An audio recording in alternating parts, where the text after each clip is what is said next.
So the title of my talk today is Connecting the Dots and Exposing Lies. Animal Lives Matter. So I want to thank you all for being here on this beautiful day. So I'm Edita Birnkrant. As you just heard, I'm the campaigns director for Friends of Animals. And Friends of Animals is an international animal advocacy organization. We were founded way back in 1957 and in New York, and I run our New York office. So I lead efforts to ban horse-drawn carriages. We challenge the fur trade, to transform policies for urban and suburban wildlife and birds. And in addition to vegan advocacy, I work on many different legislative issues affecting animals in New York and other states, and I'll talk more about that. So Friends of Animals, we place veganism, critical habitat, wildlife protection, sanctuary support, and environmental issues at the core of animal advocacy. Our programs and services provide assistance for wild and domestic animals throughout North America and West Africa. And our organization is in a really unique position because we do both advocacy and hands-on work with animals. We operate a San Antonio, Texas animal sanctuary, primarily primates, which cares for over 450 primates, birds, and other animals, including rescued wild horses, which are arriving in the sanctuary very soon. And there's just some of the pictures of some of the animals behind me. Most of the animals at our sanctuary are endangered, including chimpanzees, lemurs, spider monkeys, and so many more. Many of the animals are cast-offs of animal research, the pet trade, and show business. And after being released from their former lives of exploitation and mistreatment, they are now given the best possible care at our sanctuary. It's an amazing place. We also have two important projects in Africa. We sponsor, and this is pictures from the actual location, we sponsor the Chimpanzee Rehabilitation Project in the Gambia, which is in West Africa. This project has been in existence for more than 3 decades, and it's Africa's longest-running chimp rehabilitation project. Over 100 chimpanzees live freely within their own family groups on 3 isolated, forested islands in the middle of the River Gambia, set within the River Gambia National Park. So the reason this exists is because in 1979, there were orphan chimps whose parents had been poached, and a sanctuary was needed, and this project provided as natural a life as possible for these animals and for them to be able to create family bonds. So many of the refugees chimpanzees were confiscated as orphans of parents killed by hunters for bushmeat or for zoos, for the entertainment industry or other forms of exploitation. And some were voluntarily relinquished by people who had unwisely tried to make them into pets. So it's very similar reasons for our sanctuary in Texas.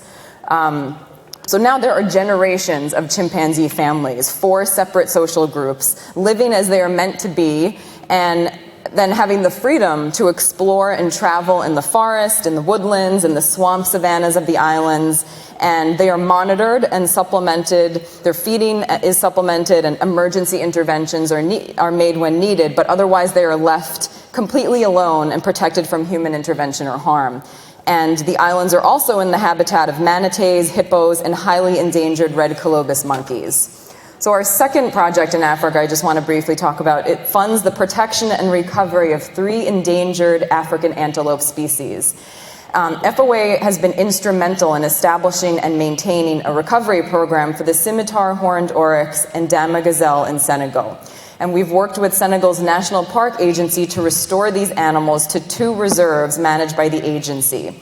And together we're working to improve the habitat conditions within Furlough National Park so that they can eventually be released from the fenced area into the entire national park. And we've funded and assisted in the delivery of scimitar horned oryxes to the Gwembel Fauna Reserve in northwestern Senegal. So due to successful breeding efforts, there are now approximately 246 oryxes, 35 dama gazelles, and 6 addax in semi-captivity within the 2 reserves, and those are their photos. We also run the nation's first and longest running low-cost spay-neuter program, facilitating over 2.6 million surgeries for dogs and cats. And we support and fund TNR projects for feral cats across the country, and recently we produced the documentary 10 Lives, a Feral Cat documentary, which I urge you all to check out. And in 2013, we established the Wildlife Law Program to fill a niche between animal and environmental activism, because animal activists often fail to utilize the array of local, state, federal, and international environmental laws as a means to protect the rights of animals to live free from human intervention. So the mission of the Wildlife Law Program is to utilize the law for a singular purpose: to ensure the right of all wildlife to live in an ecosystem free from human manipulation, exploitation, or abuse. And our Wildlife Law Program focuses on the defense of wildlife and their habitats throughout the world. Attorneys with our Wildlife Law Program utilize a variety of environmental laws to promote the rights of wildlife, including the Endangered Species Act, the National Environmental Policy Act, and the Administrative Procedure Act, and others. And Friends of Animals has also published 2 vegan cookbooks, as was mentioned earlier: Dining with Friends, The Art of North American Vegan Cuisine, and The Best of Vegan Cooking. And most recently, a cookbook for canines. So yes, we've published a plant-based dog biscuit cookbook called For the Love of Dog Biscuits. And all of these books are for sale at our table. I strongly urge you to stop by. And we produce and distribute vegan restaurant guides for several cities, including San Francisco. And we also publish vegan starter guides. These are booklets that are invaluable assets in helping transform people's ideas about animals and to provide the why and the how-to in becoming vegan. And I actually have several copies of all those things out on the table, in addition to our Action Line quarterly magazine, so feel free to take them. So to start things off, by a show of hands, who in this room has heard of the term the 6th Great Extinction? Okay, not that many people, definitely less than half. So a study released recently by the journal Science highlighted that species of plants and animals are becoming extinct at least 1,000 times faster than they did before humans were around. So it found that species are now disappearing from Earth about 10 times faster than biologists had believed. So to put this into context, there have been 5 times previously when a vast majority of the world's life has been obliterated in what have been called mass extinctions, and they're often associated with giant meteor strikes. So now we're literally on the verge of the 6th Great Extinction, and whether or not we can turn things around will depend completely on humanity's actions, and specifically on how we feed ourselves. So that's what this talk is going to be about. So what has led to us being in this situation, being on the brink of the 6th Great Extinction, as described by many scientists? So the number one cause is habitat loss. Species are increasingly finding no place to survive due to human overdevelopment into areas that were once their natural habitat. And directly connected to this is animal agriculture, which is responsible for an immense amount of habitat destruction. And in addition to that land and habitat lost to creating animal farms, an alarming number of wildlife are killed off by free-range animal farmers and government agencies who claim that wild horses, bison, wolves, coyotes, and other predators are a threat to livestock, or that they simply have no right to exist on the land. So the number one cause is directly at our hands, the hands of human behavior. Another key factor is climate change, which affects where species can live and survive. And a significant cause of climate change is animal agriculture. So again, we come back to our diet being a root cause of this problem. And fishing is another chief factor leading to the 6th extinction. So we've decimated ocean life. And something that I always like to tell people is that we need to stop using the term overfishing, because you will hear that a lot by even environmental groups who say, this stock of species is overfished. But really, at this point, any and all fishing is overfishing. So there's no such thing as overfishing. All of it is overfishing. And a very alarming statistic is that stocks of all marine species fished for food are set to collapse by 2048. So that's very alarming. We're, almost in 2016, and by 2048, they're set to collapse. So that's why it's very important to understand that there's no such thing as sustainable seafood. That's a label that you will find in Whole Foods and a lot of other places. Sustainable seafood, it really is just nonsense. When the situation is this dire, there's no sustainable seafood. All fish eating has to stop. And FOA's wildlife law program has legally challenged the federal government for failing to protect imperiled marine species. We sued federal agencies responsible for failure to grant Endangered Species Act protections to several of these species, and we've succeeded in getting several listed under the Endangered Species Act, including the scalloped hammerhead, which was actually the first shark species to obtain an ESA listing, and 5 species of sturgeon. And these are all important victories, but so much more needs to be done, and so much of it has to start with ourselves. And without a doubt, educating and helping people realize how critically important it is to switch to a plant-based vegan diet is crucial. Literally billions of animals every year are bred and slaughtered just for food products in the US alone, and ocean life is decimated, resulting in immense suffering, devastation to our environment and human health. Nearly half of Earth's entire land mass is used for farming, half. And a staggering 30% of Earth's land surface used for livestock, as that statistic says. I mean, if you let that really sink in and think about that, what that means, it's really staggering. And I think it's very obvious to anyone that this is not a sustainable situation on a planet with over 7 billion people and growing. So to put that into context, we have approximately 7 billion people on the planet right now, and over 70 billion animals used for food. More than 6 million animals are killed for food every hour. Just in the course of my talk, 6 million animals. It's just almost hard to comprehend, but this is what we're dealing with. And the waste all these animals produce is 130 times more than human waste is produced in the US. 1.4 billion tons from the meat industry annually, and a major source of air and water pollution and human illnesses. How we feed the planet's population, estimated to be at 9 billion by 2050, is one of the most, if not the most important questions to answer in terms of what kind of world we will inhabit in the near and long-term future. Of all this was mentioned before, of all the agricultural land in the US, 80% is used to raise animals for food and grow grain to feed them. That's almost half the total land mass of the lower 48 states. So a lot of people wonder, like, well, what's the actual land needed to grow food based on different diets? So I have, a little representation here. So the land required to feed one person for 1 year approximately, a vegan requires 1/6 of an acre of land to feed themselves for a year. A vegetarian requires 3 times as much land as a vegan, because that means they're eating eggs and dairy. And a meat eater requires 18 times much as land as a vegan. So that's a very, very big difference. 1.5 acres can produce 37,000 pounds of plant-based food, and in stark contrast, 1.5 acres can produce only 375 pounds of meat.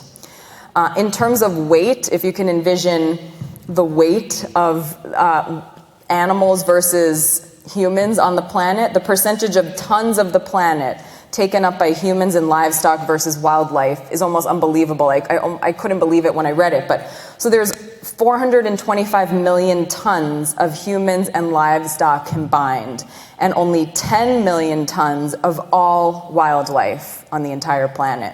And the breakdown is 170 million tons of cattle, 80 million tons of sheep, 30 million tons of pigs, 20 million tons of poultry, and 125 million tons of humans.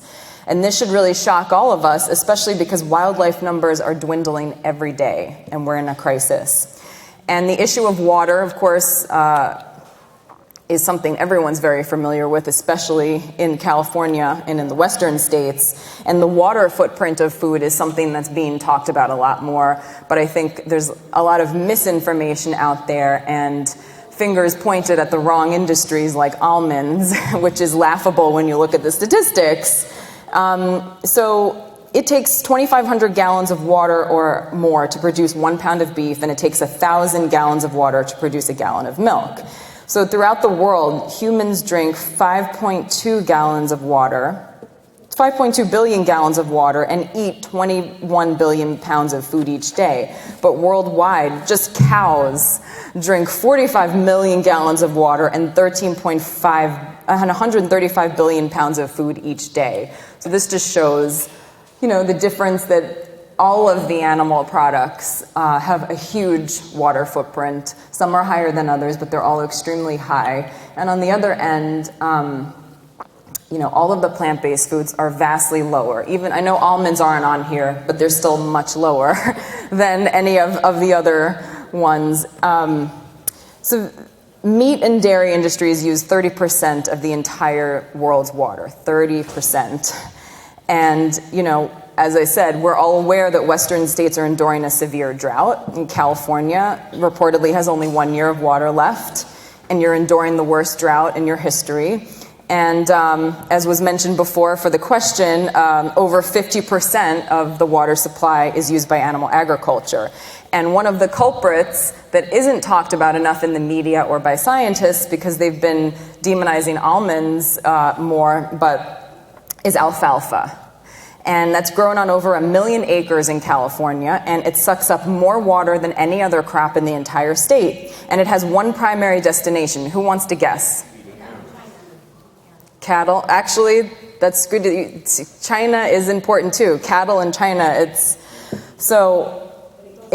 Increasingly, because these grass-fed beef operations have becoming more popular, they typically rely on alfalfa as a supplement to pasture grass. So that's an integral, and it's also an integral feed source for factory farm cows. So it's being fed across the board to the free-range cows and to the factory farm cows, especially those involved in dairy production. And the alfalfa being used by farms for cows isn't even all being eaten in the US. Californians are sending their alfalfa and thus their water to Asia. Alfalfa growers are now exporting some 100 billion gallons of water a year from this drought-ridden region to the other side of the world in the form of alfalfa, all as more Asians are embracing the American-style meat-hungry diet. So those two answers are right, cattle and, Asian countries. And this needs to be talked about more and exposed more. And it's not being done. So, scientists have predicted in a new study that by this century's end, the American West will face a historic mega drought, the worst drought in 1,000 years if the world stays on its current trajectory of greenhouse gas emissions. Yet, how many in the scientific community or in government are connecting the dots and pointing the finger at animal agriculture and at the dietary choices that are putting us all at risk and saying, look, there's alternatives. And it's very important to realize that animal products labeled as free-range, grass-fed, or cage-free are not the solution. And the public and all of you here should not buy into the myth that these products are somehow more humane or more sustainable for the environment. Of course, factory farms are hell on earth for animals, but these other animal farming models that are often positioned as ethically and environmentally superior to factory farms are anything but. Some of you may be aware that these humanely raised labels are often virtually meaningless or downright fraudulent and really have little federal oversight, and the animals killed under these labels still endure horrific living and dying conditions just as they do in any factory farm. These are just some examples of the label. I know it's a little blurry, they couldn't make it any better, but you can see some labels, certified humane, USDA process verified, organic. All of these labels make people in the stores feel better about buying them, but it's all a lie. It's all a hoax. So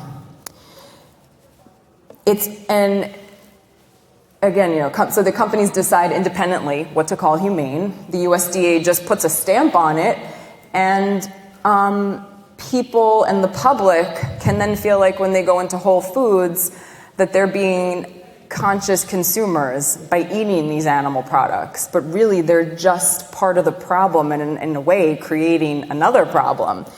So, and unfortunately connected to the problem is that it's been a popular campaign slogan to say end factory farming. Probably many of you have heard different animal groups have end factory farming campaigns, but I think where we are today in 2015, we need to evolve beyond that slogan and evolve beyond the idea of just demonizing factory farms, because now the bigger issue we have is the explosion of these humanely raised, cage-free products that the public has been convinced are the proper alternative.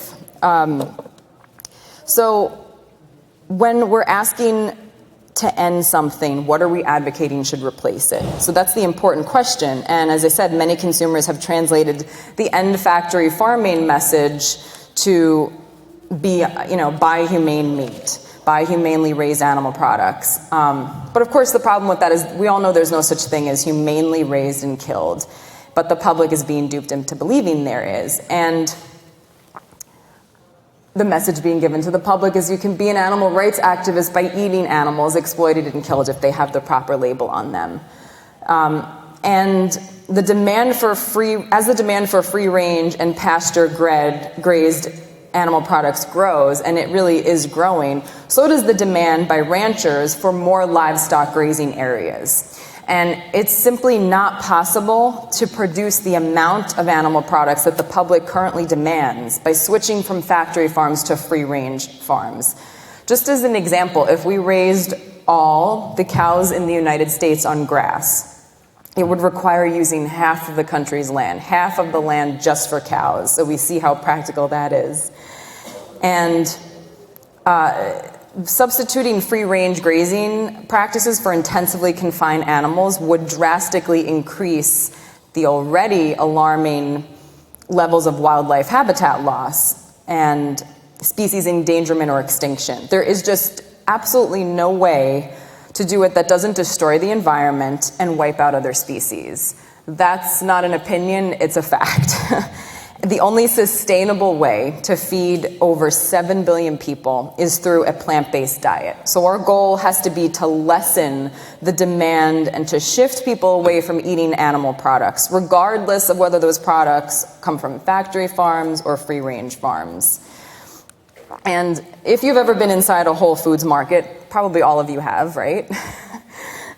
You've likely seen the meat section. This is the local Whole Foods, that's the Butcher. In New York. I don't think he knew that he would end up on this slide. So please, no one call the Whole Foods in Columbus Circle and tell him. I don't So, you've all been inside a Whole Foods. You've seen the meat section. That's their 5-step animal welfare rate. I find it just hilarious that it's right behind the butcher as he's chopping up the body parts. So, the meat section is covered in their marketing slogans aimed at convincing shoppers that the dead packaged animals for sale all led the most marvelous lives you could imagine. The meat, you can't even look at the meat without seeing all of these things on step 1, step 2, step 3. It's called the 5-step animal welfare rating program, and details of what all those steps are all over the glass cases. And I actually brought as an example the Whole Foods right on top of the meat. They always have this. It looks like it's a brochure for a farm animal sanctuary, but this is their animal welfare Whole Foods meat market brochure. So, the cover shows these beautiful looking farms and content looking animals, the very animals that are packaged for sale right there. So it's just, if anyone wants to look at this, I'll leave it up later. Inside the pamphlet, this is just some more examples of how just over the top the marketing is for this, and how you can see how this can work in sort of brainwashing the average consumer, That's just the brochure.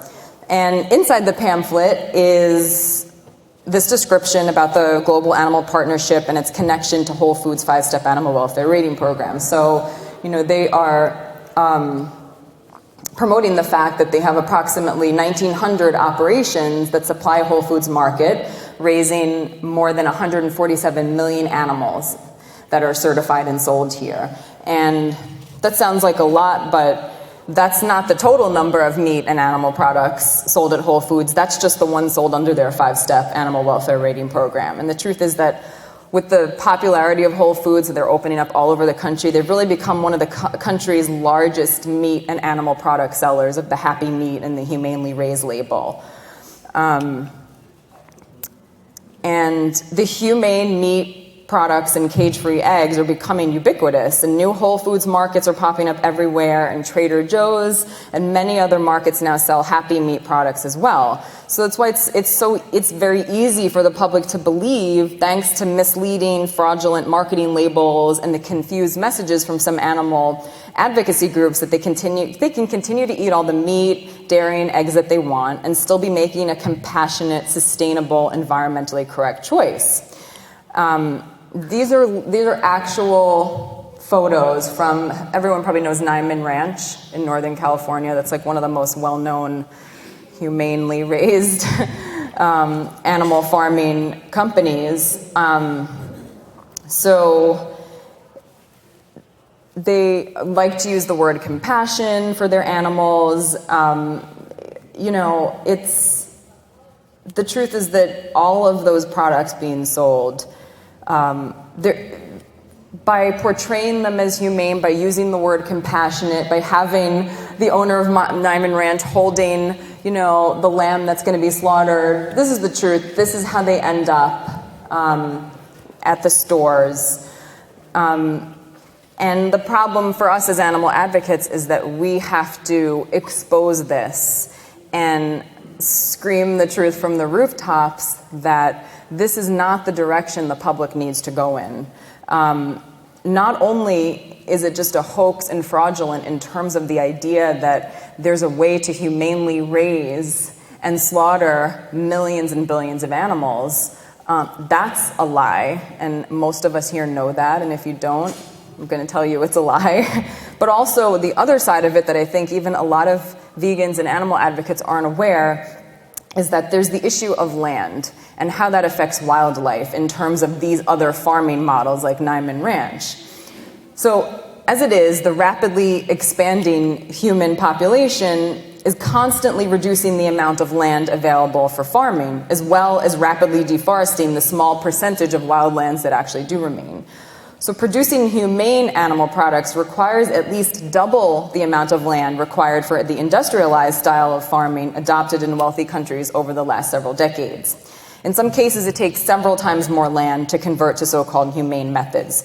So while the immediate surroundings of smaller scale farms may have less concentrated pollution and less soil erosion than that produced by factory farms, the reality is that you need vastly more farmland to convert existing production to this model of farming. And that amount of land is just not available on the scale needed to meet the rapidly growing worldwide demand for animal products. And it's also important to connect the fact that as more wildlands are converted to these humane, free-range farming models, more wildlife will be displaced and killed, and more species will be driven to extinction. Beyond the animals that end up in the packages that you just saw, the cost to wildlife is huge. Wild horses and burros, wild bison, wolves, coyotes, bobcats, bears, mountain lions, and more are being systematically wiped out by government agencies who act in the interests of ranchers and who are turning our public lands into feedlots for livestock. Just have some USDA's Wildlife Services, that's one of the agencies, kills millions of endangered and predator species every year, literally to help livestock operators.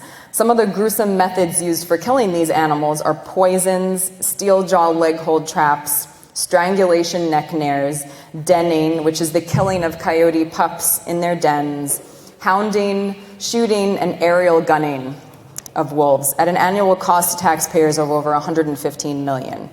So there's a high percentage of cattle in the US that are raised in factory farms, but over 20%, and that number keeps rising, are from these other farms. And the rest are largely grazing cattle that are raised on public and private lands across the US. In total, the federal government owns around 640 million acres of public land, with cattle grazing taking up a solid 42% of this supposedly protected space. A number of federal agencies rent out their land to cattle ranchers. These lands are mostly limited to the western regions of the US, and they encompass national parks, forests, and protected rangelands. Now, how many of you have spent time in a national park or forest and thought that what was missing was a bunch of cattle grazing on the lands? Anyone here? Yeah, I didn't think so. Introducing and putting these millions of cattle and sheep on these lands causes significant ecological damage, and that's what's happening in these western states. Because public lands were never meant to be turned into livestock pasture land. They are riparian areas where wooded forests sit adjacent to important natural watersheds or non-irrigated rangelands made up of shrubs, herbs, and native grasses. So these places are filled with native plant and animal species that have developed to live in tune with the local environment. When livestock are introduced to these regions, what happens is that the land dries up and the native species die off. Additionally, we see the populations of animals such as wolves and wild horses being wiped out directly because of cattle and sheep ranching. And yet, with this staggering cost to the environment and native wild species, there's also a high financial cost that all of us as taxpayers are forced to pay. And it's an interesting note that I like to make because livestock grazing on public lands was highly contentious when it was first proposed in the early 1900s. And John Muir, most of you know who John Muir is, right? He was vehemently opposed to it. So I think we're all in good company in also being opposed to that. I think he knew what a disastrous idea it was to turn these protected lands into feedlots. And currently, there's around 21,540 ranchers have been given permits by the BLM, the Bureau of Land Management, or the U.S. Forest Service to turn these wild places into feeding grounds for their livestock. And the situation for wild horses in the West is especially dire. And this is a campaign and an issue that Friends of Animals has been very, very involved with the past few years, and we are very committed to. And as I mentioned, we are having some adopted, rescued wild horses coming to our Texas sanctuary in the next few weeks, so we're very happy about that. So how many of you here know about what's happening to the wild horses in the West? Some of you, a good number of you, that's good. So what's happening is wild horses, as I said, there's less than 41,000 wild horses in the U.S., and the wild horses are being blamed for what the cattle and sheep are doing that shouldn't be there in the first place. So what happens is that they're being brutally rounded up and removed from public lands that they're supposed to be protected by law to be living freely on. So this is such an injustice. And the roundups themselves are physically torturous and indiscriminate, as the young, old, and even pregnant mares are forced into a violent stampede, chased by helicopters over rocky and dangerous terrain, and the horses who do not collapse in exhaustion or become injured or die are corralled into holding pens for life, and often sold to questionable buyers, some of which include slaughterhouses in Mexico and Canada. This is a picture we took of an actual holding pen that's like a prison. And basically their lives are over as soon as they're rounded up in this way and placed in these barren prisons, because the close-knit family bands that take years to form for these horses are forever destroyed. And this is just, an example of the horse auctions where killer buyers go and they're shipped to be slaughtered. We know this is what goes on. And we're in the process of adopting a foal at our sanctuary. It's only a few months old, and it was because of a recent Colorado roundup where the BLM chased these herds with helicopters, and the mare, the mother of this young foal, managed to escape the corral and ran free. And instead of also letting her baby go, they trapped the baby. So they orphaned her, this beautiful baby, and created an orphan, and wanted to just put him in the prison, and who knows where he'd end up or slaughtered. So we're going to adopt him at the sanctuary. And that's just one example of what's happening on a mass scale. And again, why is this happening? Because free-range cattle and sheep ranchers on public lands, which is our lands, don't want them there. They view them as pests. And our government is doing their bidding by exterminating them. And these public lands ranchers are often called welfare ranchers because they are heavily subsidized by the government, and they've received $1 billion of our tax dollars in just the last decade. And I know the other slide said that there's estimates of 41,000. Those are the BLM's numbers. We really think that there's only about 30,000 or less wild horses left. And many states have completely lost their wild horse populations. And the way the BLM is going, it will be all the states. So these are photos that I took in Wyoming and Nevada of wild horses living free, and then of the horrible holding pens at the bottom left. So there are 245 million acres of public land paid for by our tax dollars and managed by the BLM. So 155 million acres, which is virtually all the BLM land outside of Alaska, is open to livestock grazing. So that's really the crux of the problem, as I said. So that by contrast, the wild horses are restricted to just 26.9 million acres, and all of that land, which is tiny compared to all the public lands, they have to share it with the livestock. With the ranchers who despise these wild horses and any wildlife because they just want to have these lands be feedlots for animals that are going to be continually slaughtered. So you see who's getting the priority by our own government. And there's ratios of 200 to 1 of cows and sheep to wild horses. That's common on public lands. And we consider it a crime that wild horses are literally being wiped out by our own government, all for the benefit of free-range cattle and sheep ranchers. And amazingly, in spite of all evidence to the contrary, it's the wild horses that are being blamed by the government for denigrating the land and for being overpopulated. But the numbers and facts don't lie. The truth is that there aren't enough wild horses.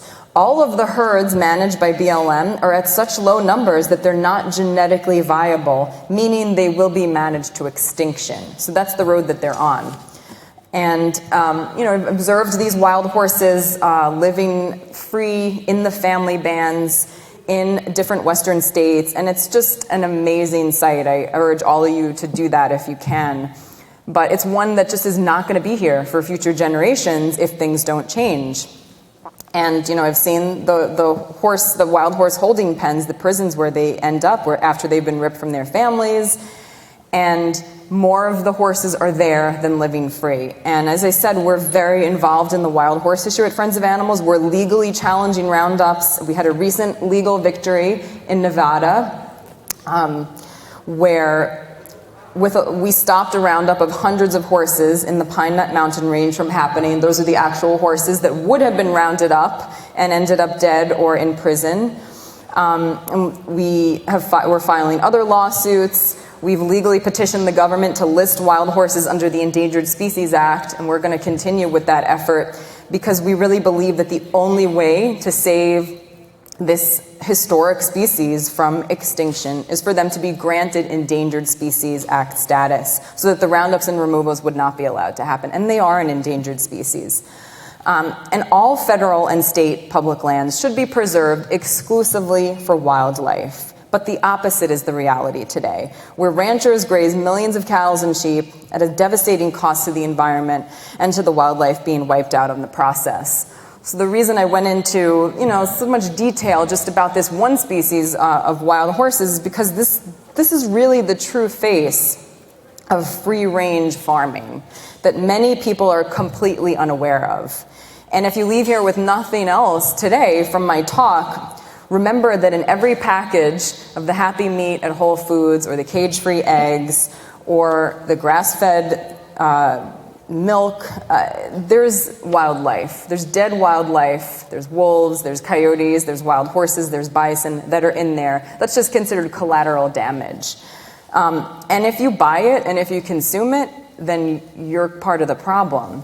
And we need to get beyond that, and we need to educate our friends and family members that the labels don't mean anything. We need to expose the truth. And another species that's being decimated are wild bison. The last of America's remaining wild bison in the West are also being wiped out for the same reasons, because free-range ranchers want them dead. So today, Yellowstone Park has the last 3,000 to 4,000 genetically intact bison left in the U.S., as well as one of only 3 free-roaming bison herds left in the country. But that number is too low to ensure a genetically viable, healthy population of buffalo, much like the horse numbers are too low to be genetically viable. So when buffalo migrate beyond the park and enter Montana, the Department of Livestock officials destroy America's last buffalo just for stepping across a line into Montana, Idaho, and Wyoming.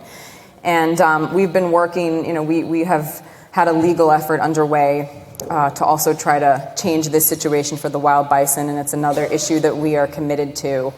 And my larger point in connecting all of the misery that these different species of wildlife are enduring is that there's just no better way to breed, slaughter, and raise billions of animals for food. There's no way to do it. And we shouldn't even waste time and energy on pretending that there is or trying to find a way to do it. The answer is very simple. It's to shift away from animal agriculture, from all the products of animal agriculture. It's an inherently violent, unsustainable industry. And that goes for all the products across the board. It doesn't matter how large or small the farm comes from. It's incredibly wasteful of our diminishing natural resources on planet Earth and on every level. And the answer is to shift to a plant-based diet, which uses vastly less resources, is a much more humane and compassionate way to live on the earth and have a lighter footprint and cause less suffering and harm to not just to the animals that you would be responsible for causing harm and death for consuming, but for all of the wildlife that is also being wiped out in the process. Because I showed the different numbers of the land required to feed a vegan or a vegetarian and a meat eater. And those are just black and white numbers that you can't get beyond. And it's very hard, I think, today in 2015, when we have so many more options, there's so much more information available, that it's very hard to continue to make the excuse that people still need to be eating in this way that is literally destroying our planet and causing so much harm. I just want to end on a more positive note. There's a promising development, because I think the collective conscious there's a lot more awareness about these issues than there has been in the past.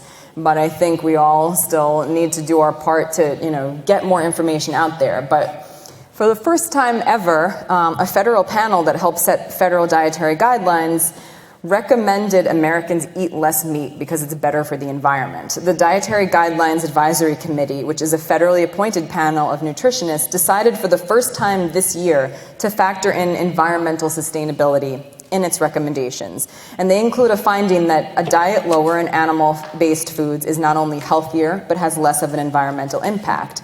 And not surprisingly, this sparked a lot of outrage from the meat industries and a lot of pushback. They just freaked out about this.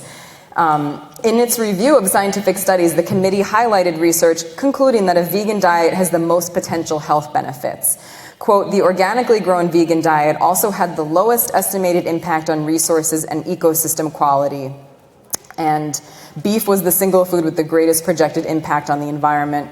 Other foods estimated to have high impact included cheese, milk, and seafood. So the committee's report says people should eat less red and processed meat because it contains saturated fats, which when overconsumed can lead to cardiovascular disease, and instead recommends Americans eat more vegetables and nuts. And ultimately, the USDA and the Department of Health and Human Services will use this report and recommendations to draft the final guidelines for 2015, which are due out later this year. But I just think it is indicative of a rising of awareness in this issue, and the fact that the situation has become so dire with the water issue, with the environmental issues, that it can't be as easily ignored anymore. It just cannot. And I think this will continue, but I think a big part of that is, for those of us that are animal advocates or vegans already, or who are learning more, we need to kind of evolve beyond the idea that the problem is just factory farms, because it isn't. These other problems are increasingly becoming a bigger problem, maybe in part because the idea was that only factory farms were the problem, but they're not. So hopefully I've laid out enough information to give you all a lot to think about, and I think we have some time for questions, right? We have about 10 minutes? Okay. So anyone feel free, and please remember we have some of the San Francisco vegan restaurant guides, starter guides, magazines, and our cookbooks, and the dog biscuit cookbook at our table. Yes? What was in the presentation? Oh yeah, I can get that for you. Yes. It's not on our website right now, but I can definitely email you directly the information, so I'll give you my info. Yeah.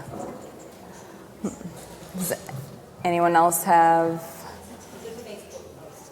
Yeah, I think it is. Yeah. Yes. How do you think you could best affect the policies related to the grazing practices and the killing of these wildlife, including the horses? Well, I think putting those ranchers out of business is definitely the best way, and educating people that behind, the sham of what this is, that this is not more humane, this is not better for the environment. We have to lessen the demand for these products, so that not only will they not continue to grow and take up more land, but it won't be economically viable for them anymore, and the government won't give them priority. So it's more of a longer term goal, but there really isn't any other way that I can see. They have to be put out of business. Yeah. Well, unfortunately, one of the worst examples is racist, Cal Bundy. Oh, And even, right. this Cliven Bundy, yeah. And we subsidize these people. He doesn't even Right. pay them small amount. Yeah, he's a good example of a welfare rancher who won't even pay the pittance that he's supposed to be paying, and had armed people on his property, hasn't spent a day in jail. The government has treated me worse at BLM meetings than this maniac. That's a good example of how the privilege that these free-range ranchers have. So that needs to be exposed more. They're not doing anything good for our planet. They're not. And he's an extreme example, but he's gotten away with it. What message does that send? It's a terrible precedent. And the BLM, we literally, a few months ago, we presented the BLM at a Montana office before they were doing a huge roundup there with the worst federal award agency in America. We literally gave them a plaque because we really feel like they are, there's competition. Wildlife Services is another bad agency, but they are just doing such a horrible job of managing our public lands and the wildlife there. They're just like a bunch of criminals. So we really would like to put them out of business and have that agency shut down and put people in charge who actually have the right priorities in place. And that's not the BLM. So that's why we are continually, working to fight the BLM, to expose them, to file these lawsuits, to show up at their public meetings, because that really hasn't been done. And there has to be more outrage. There has to be more people speaking out against this and demanding change. That's the only way we've ever had any change in this country. So I urge all of you to if you want to get more involved in the wild horse issue, contact me at Friends of Animals. We need all the help we can get and support to keep this going. I think you had a question. What are you doing in terms of trying to expand this discussion? Cowspiracy pointed out that all of these environmental groups like Yeah. You know, I know what you guys do is try to expand the discussion or get maybe some of the other environmentalist groups and other activist groups to address this and make it part of their. Yeah, I think they really need a lot of pressure. They need to feel, maybe they need to have their members quit, stop getting funding because they're part of the problem. Any environmental organization that's in denial and not promoting a plant-based diet and promoting, a lot of them exactly promote the humane myth. They tell people, go out and buy humanely raised or grass-fed beef. And that has influenced a lot of people who do care and maybe would be led to give up these products. So they really need to be pressured and called out and exposed for that. And I think that film did a good job of doing that. And that's been getting a lot of attention. But all of us here can do that. We can all contact those organizations ourselves. These are all membership-based organizations, just like Friends of Animals. So they have a board of directors and trustees. They need to feel tremendous pressure and pushback to make that change, or they're not going to make it, because the reason they don't put those ideas out there is because it's not financially beneficial to them. It's much easier to get donations and get support when you're putting out the easier way. That's kind of a lie that enables people to continue their messed up behavior that's causing the problem. So they're going to have to do that kicking and screaming. Otherwise, they should go out of business then, because they're part of the problem and they're supposed to be part of the solution. So as Friends of Animals, that's why we're an animal protection, animal rights organization, but we connect all these issues. And I think maybe not a lot of organizations do that, but all these issues are connected. And that needs to be the message that gets out there. They're not separate issues. They're all connected.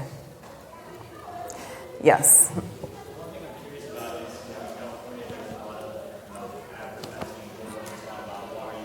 Right. Mm-hmm.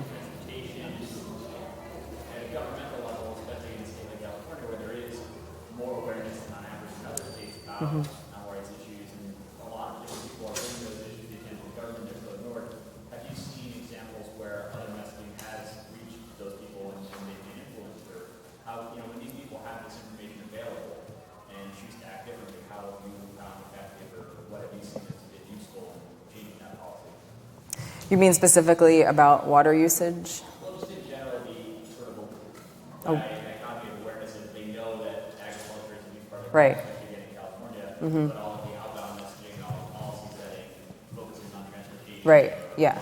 Because I think our government is a part of the problem, and it kind of needs to start from there. We subsidize these industries, so the government is complicit in that, tax dollars. So I think kind of has to start from the top, and that needs to be changed by public pressure. And I think in general, I don't know that enough people are aware of that, because you're not going to necessarily get that in the mainstream. Like I talked about how in California, it was the almond growers that were demonized more than, animal agriculture. So it's creeping more into the mainstream, but I still think it's not quite there yet. So that's why every one of us that cares about this needs to be more active and more vocal and get other people and join organizations you believe in that are doing the right thing, because it has to be a bigger movement to have power. We have to have political power. We have to be a political movement.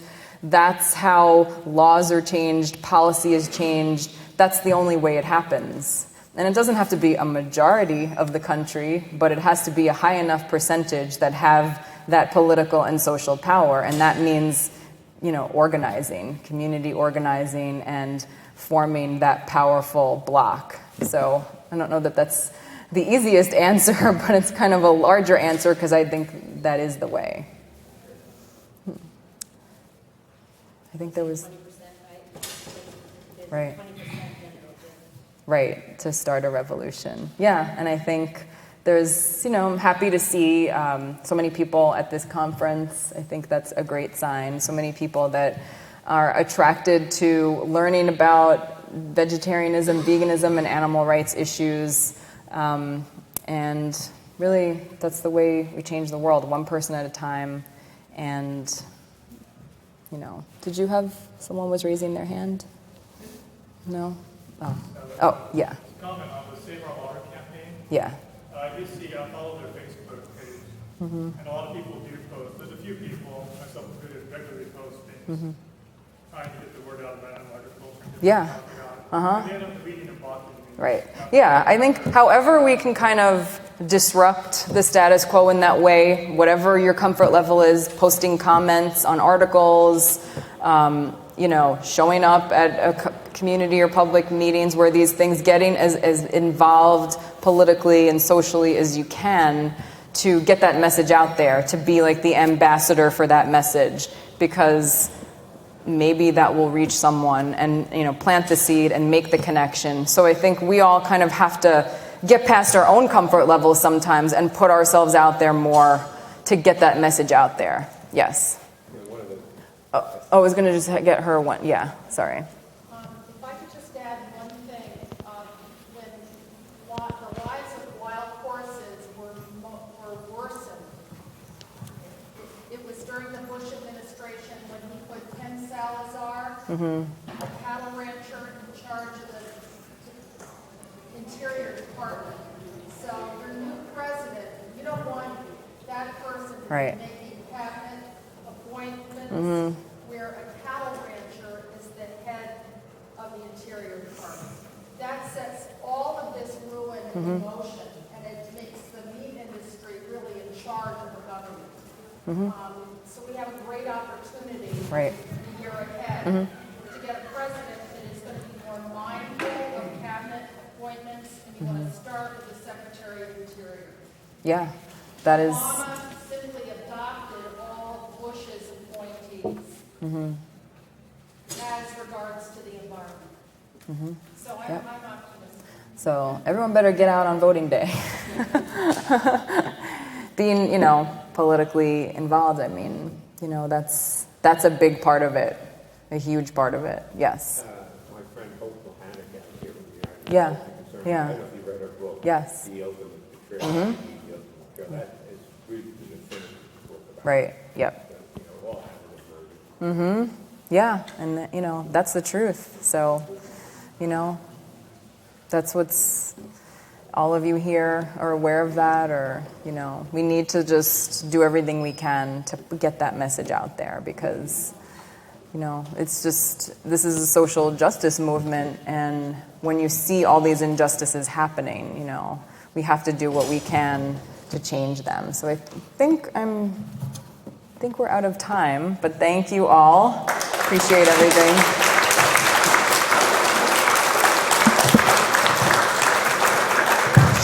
Oh, I'm sorry.